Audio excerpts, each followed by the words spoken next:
You know, in modern psychology, there are so many methods, variations of cognitive therapy, working with your thoughts, you know. As, in other words, because of faulty thinking or learned behavior, as a result of this, we learn, you know, we have problems. So this is exactly, and I mean exactly, the Buddhist approach. Maybe it's framed differently because it's an ancient language, and it's certainly framed in a way that, you know, where the Buddha describes we've got these neurotic, delusional kind of conceptual thoughts and the valid, reasonable ones. And sometimes, and it's quite a clear division. You could almost argue that they're so-called, the way they talk is that they're non-virtuous or deluded or negative, and then there are the positive, virtuous, reasonable ones.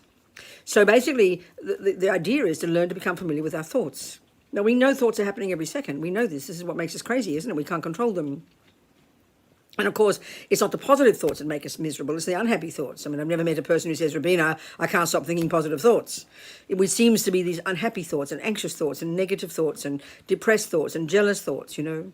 But what's so shocking, and this is really fascinating, isn't it, that because the thoughts are there, because they seem to come, we assume they must be true. This is what's astonishing, you know.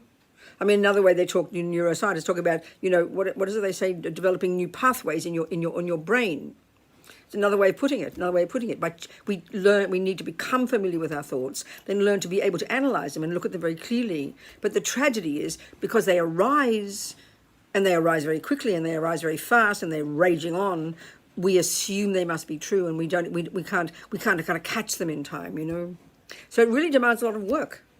It's utterly worthwhile. Of course, you can say you can need help to do it, but basically we have to learn to be our own therapist. Not have to, but we can, you know. So it's a question of developing the skill to hear the thoughts. I mean, we know we have them. We say, I'm anxious, I'm worried, I'm depressed. It means we're noticing the negative thoughts, the unhappy thoughts. So we have to learn to know that they're not set in stone. This is the key thing, and that we can change them. This is the skill we need to cultivate, and have the courage to do so, and the perseverance.